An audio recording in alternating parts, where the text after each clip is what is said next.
There's a special kind of pride that you feel deep down inside, a strength that seems to thrive in Lima, Allen County.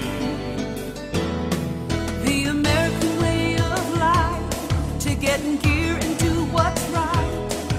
An unbreakable forthright link called real American strength. Lima, Allen County, real American strength.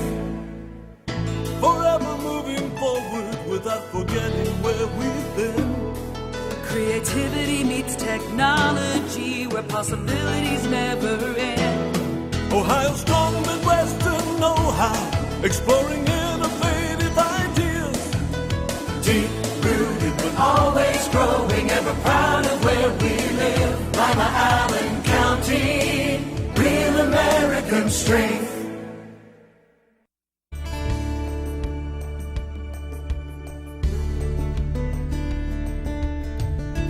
Keeping you up to date with what's happening in your community.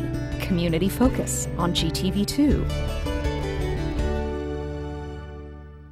Thanks for joining us today on Community Focus. I'm Anne Decker. The Lima Noon Optimists Club is in the process of renovating Safety City. And here in the studio to give us the details and to tell us how you can get involved is Ken Hall. Thanks for being here today. Thank you for having us. You're welcome. We're in the process of renovating the Safety City, which is a project that's 30-plus years in service for the Lima Noon Optimists Club, in conjunction with the City of Lima and the Lima Police Department and the Lima Fire Department. So it's a cooperative effort among all those groups. Since the inception, nearly 30 years ago, over 100,000 children have gone through Safety City. And that's bicycle safety, fire safety, personal safety. So there's quite a bit of material to be covered in a week with Officer Dave Lozano. In the early spring, decided to renovate the whole project. So all the miniature buildings came down with the aid of the Lima Army Reserves. They did a great job in getting that done. This next project was to get something for the storage for the bicycles and all the tables and chairs and things like that. So that project should be completed the 1st of August.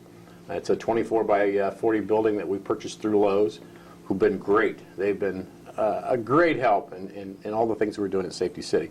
So that should be done, and then at that point we're ready to start doing the miniature buildings again. So for those who may not be familiar with Safety City, you know, if you haven't put your kid through it or you haven't been through it yourself, give us an example of what a day in Safety City is really like for the kids. Safety City, they come in, and Dave Estano and his wife and about usually 15, 20 volunteers. They're high school, junior high school students that come in and assist. But they'll go through all the processes of safety, whether it be personal safety, playground safety. Then they have an extensive home safety project. So there's electrical issues that may come up with a small child, or if there's a fire, how to escape. So it's a comprehensive automobile safety, comprehensive safety program. And it's actually a week program. At the end of the week, they graduate. It's a great graduation ceremonies, a class in the morning, class in the afternoon. So it's a good thing. With 100,000 kids going through it, you have to have some success stories you can tell us about. Yeah, there's a couple that really stand out. There was a young lady from Lima who was visiting a grandparent out of town, and someone approached them. She had a friend that they were playing with. I think it was in Lancaster. That they were approached by a car, a man offering a kitty, and the young lady, remembering her safety training at Safety City, told the other young lady, "We don't want to go. Get back, get back." Well, he pursued them more, and she started screaming, which she'd been taught at Safety City. "Get away from me, get away from me." And through her efforts, she actually got the license plate number, and within an hour, the man had been captured by the police department, who was a known sex offender. So that's one of the stories that really touches the heart, that works. Sure, it makes the whole project worthwhile. Right. One instance like that's worth all the effort. Why have you decided to renovate it? Because it had gotten to a point where the buildings, the groundhogs actually had taken over the buildings. When it was Groundhog City. When it was originally built, they didn't make a provision to make sure that the groundhogs didn't get under the buildings, so they were kind of destroying the buildings.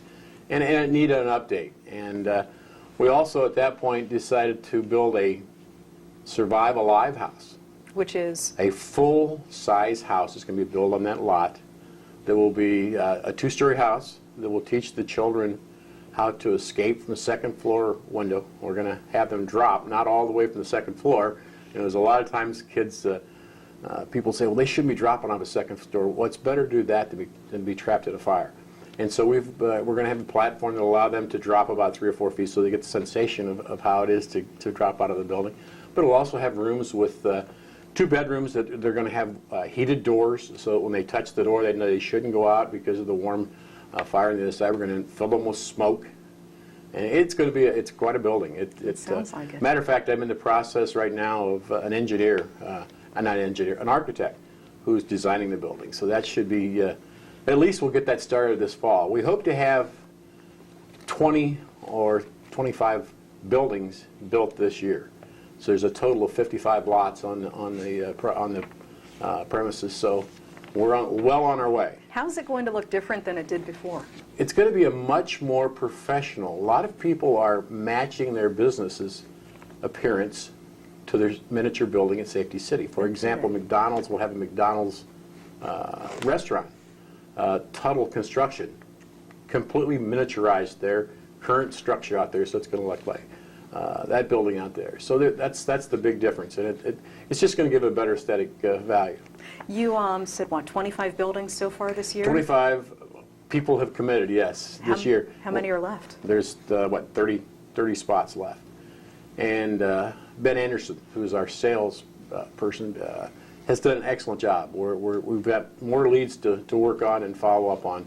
And if someone's interested in building a building or a contribution, either one.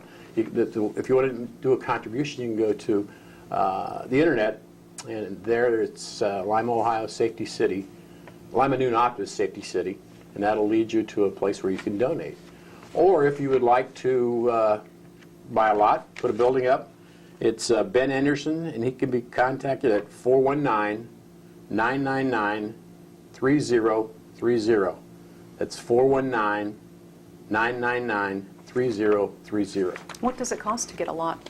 $2,500 for a lot. And then you build your own building? Then you put your own building on it.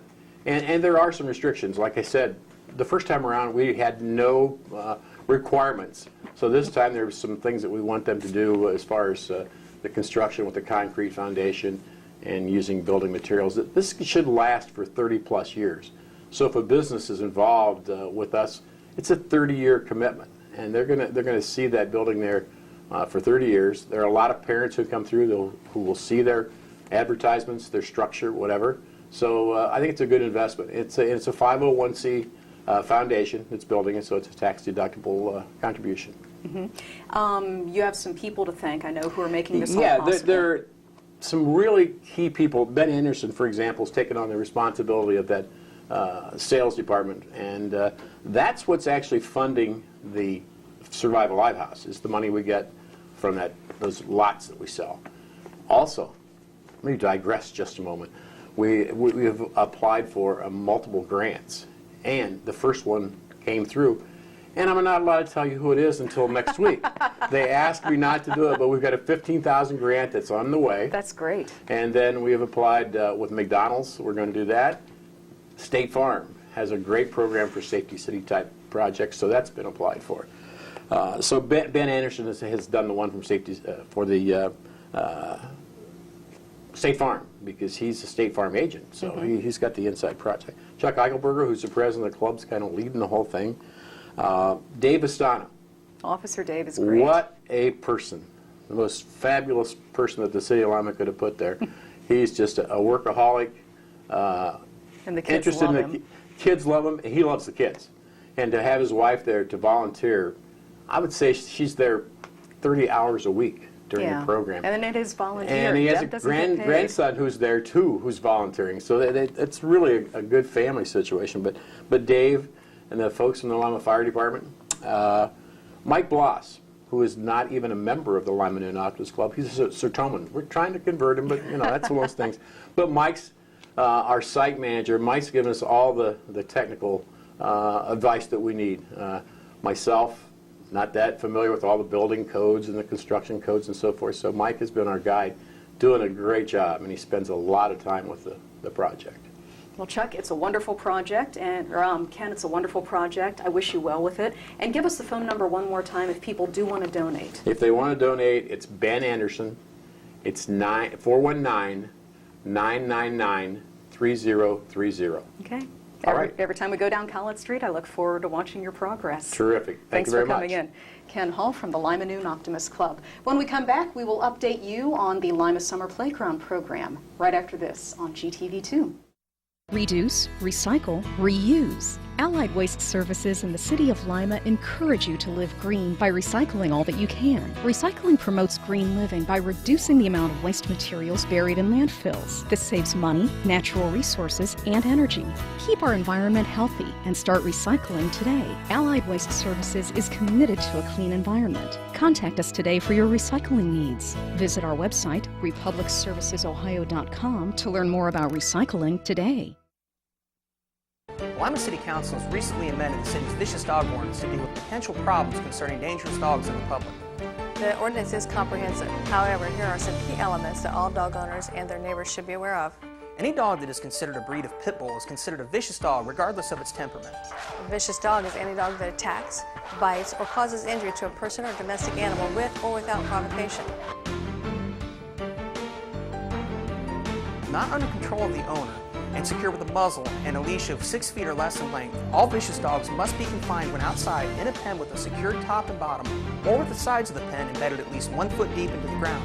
If you're a dog owner and have concerns about any dogs in your neighborhood, visit limapolicedepartment.com to find out more about the city's vicious dog ordinance. The fine for non-compliance is $150 per citation, and ignorance of the law is not a defense. If there's an emergency situation, call local law enforcement for immediate assistance. Did you know that if you have information about someone who's committed a crime or know of someone who is wanted by any law enforcement agency, you can call Crime Stoppers and possibly be eligible for a cash reward of up to $1,000. All callers remain anonymous. Make the call that pays. Call Crime Stoppers at 419-229-STOP. Crime Stoppers! Crime Stoppers! Make the call that pays! Crime Stoppers! Do you think you can afford this neighborhood? I just rented that apartment. This building is for adults only. Sound familiar? Housing discrimination takes many forms. If you've been denied housing based on your race, religion, national origin, sex, family status, handicap, or any other reason, call the Lima Allen Council on Community Affairs. Our Fair Housing Services will investigate the complaint at no cost to you. You deserve good housing. Call LACA today at 419-227-2586. We're back on Community Focus. I'm Anne Decker, and I'm pleased to welcome to the studio today Kit Huelskamp and Shawn Bates. They're with the Lima Summer Playground Program, and you guys are what, halfway through by now? We are more than halfway through. We have only 3 weeks left in the program, so we are barreling right along. How's it going? It's going very well. We just took a field trip to OSU Lima, which was fantastic. They do a really nice job planning activities for the kids. And tomorrow, Thursday, we have a career fair coming up. No kidding. Mm-hmm. For what are you going to be doing? Well, because they're so young, we really just focus on exposing the kids to different career fields. We bring in professionals from all different walks of life to talk a little bit about what they do and how they like it, and the kids get to ask all the questions they want. Now, the kids are young, so why are you doing a trip to OSU and a career fair and stuff like that? We call it planting the seed. We want the kids to be thinking about what they'd like to do when they grow up, be thinking about whether college might be something that they should consider, possibly a vocational school, learning some kind of a trade. So we just like to get them thinking. And besides the trips, the kids are out having fun every day on the playgrounds too, right? Yes, what are you absolutely. doing with them? Well, they kind of get to choose what they want to do a lot of the time. We have a lot of games that they like to play, a lot of activities. We do arts and crafts through Council for the Arts. Boy Scouts and Girl Scouts come out. They just built butterfly cabins last week. Oh, cool. Mm-hmm. How many kids are in the program?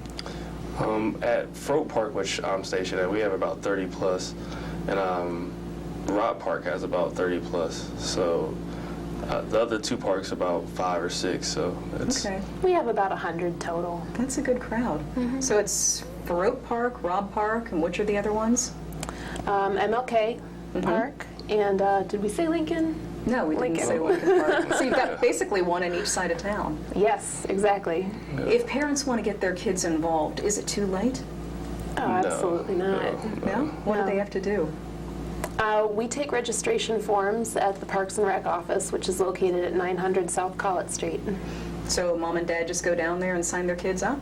Yep, just fill out a registration form. It's $30 per child if the child attends school within the city limits, $35 if they attend school anywhere else. Okay, and not only are they getting a full day of activities and getting them out of the house, but they get lunch too, don't they? They get lunch every day, free lunch. And that's definitely worth the $30 right there. Yeah, and you get a t-shirt that looks like this. Are you doing any big end-of-year wrap-up then coming up? We are. We have what's called Expo Week, which means that all of the kids from each park will actually do a field trip to a different park just for the day. So for example, all of the kids at Farouk Park might travel to Robb Park just to see, you know, what it's like at a different playground. Yeah. Okay. So let's, the mic just fell off. You want to put that back on? Did you want to talk a little bit about what Farouk Park's doing for Expo Week? Yeah. We're at Farouk, we're doing the talent show since we have the big pavilion, and a lot of my kids are looking forward to it. Yeah, you got a lot of hams. Yeah, I have a lot of girls, a lot of older girls, so they've been talking about it for a while. I'm looking forward to it. That sounds like a great time. Oh yeah, definitely. So if mom and dad do want to get the kids signed up, it's 900 South Collett Street. They only have 3 weeks left, so they better get down there. Better hurry up. What is the last day for the playground program? August 3rd. Okay, and if they want to get involved in the talent show or anything else for the expo, open arms. Do it now. Do it now. Anything else we need to know? Nope. Alrighty. Well, thanks for coming in and have a great time. Thanks. You're welcome. Kit Huelskamp and Shawn Bates with Lima Summer Playground Program. I'm Anne Decker, and this is Community Focus on GTV2.